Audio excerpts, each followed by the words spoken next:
Bonjour, voilà la définition d'une intégrale triple. L'idée est toujours la même.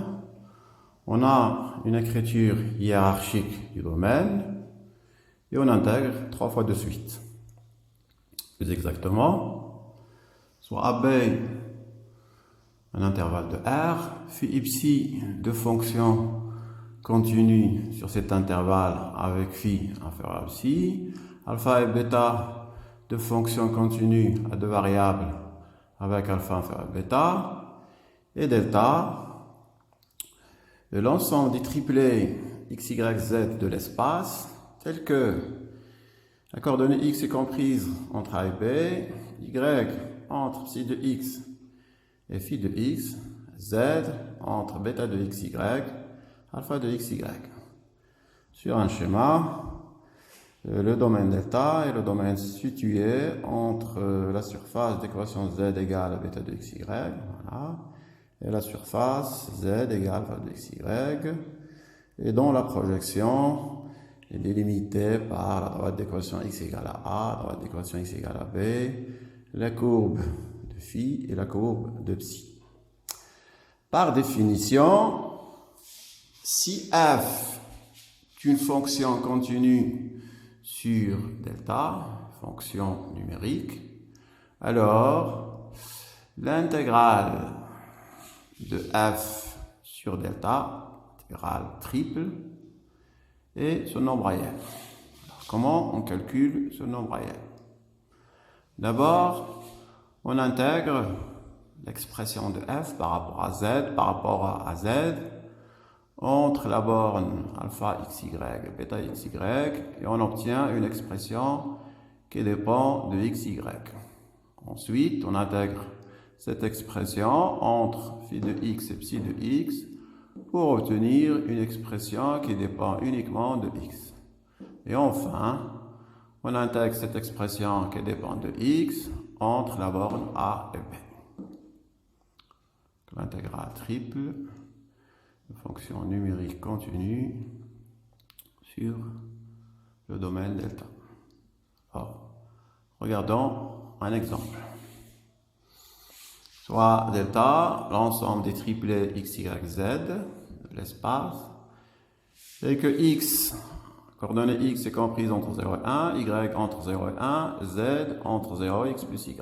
Donc là, petit a égale à 0, petit b égale à 1, phi de x égale à 0, psi de x égale à 1, alpha de xy égale à 0 et bêta de xy égale à x plus y. Voilà, sur un schéma.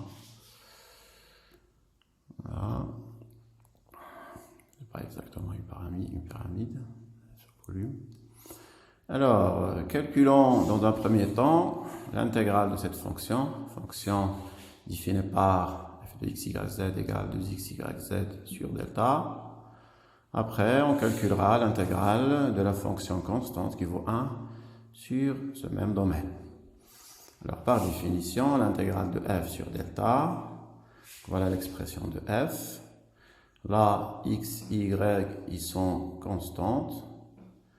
Voilà, par rapport à z, donc on peut les mettre à l'extérieur. Et on intègre de z entre 0x plus y. Alors, la primitive de z, c'est z carré. Voilà. Alors, on calcule entre 0x plus y, donc ça fait ça. On développe ce polynôme, on obtient cette expression.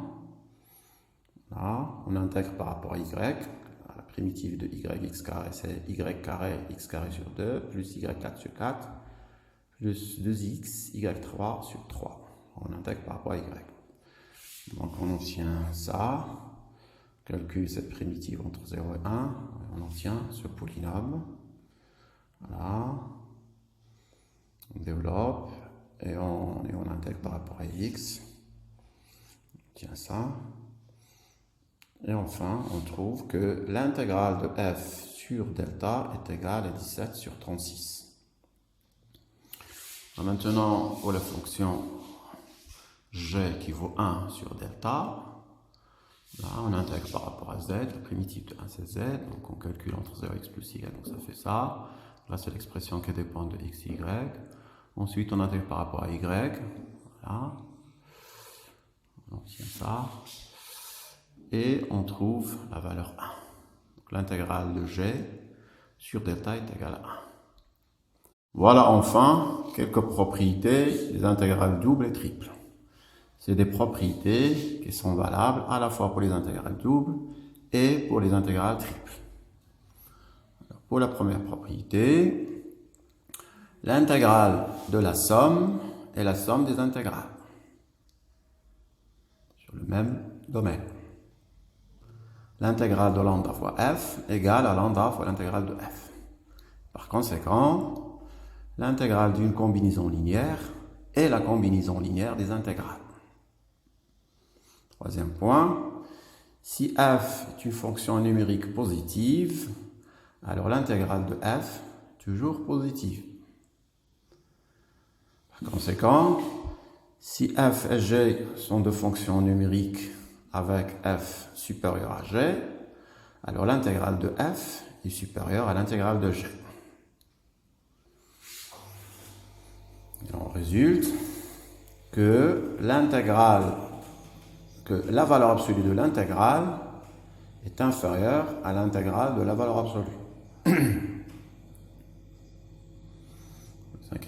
Pour le cinquième point, on a vu que lorsqu'on calcule l'intégrale double de la fonction constante qui vaut 1 sur un domaine delta, on obtient l'aire de delta.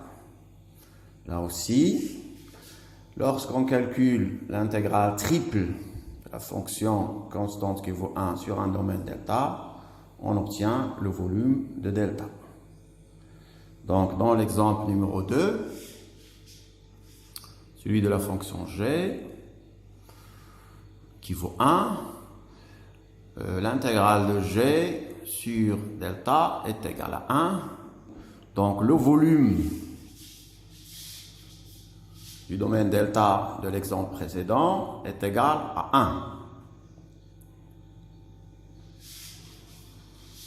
1. Alors, le dernier point, sixième point, si delta 1 et delta 2 sont deux domaines de l'espace dont l'intersection est vide ou dont l'intersection est maigre, c'est-à-dire l'aire de l'intersection égale à 0.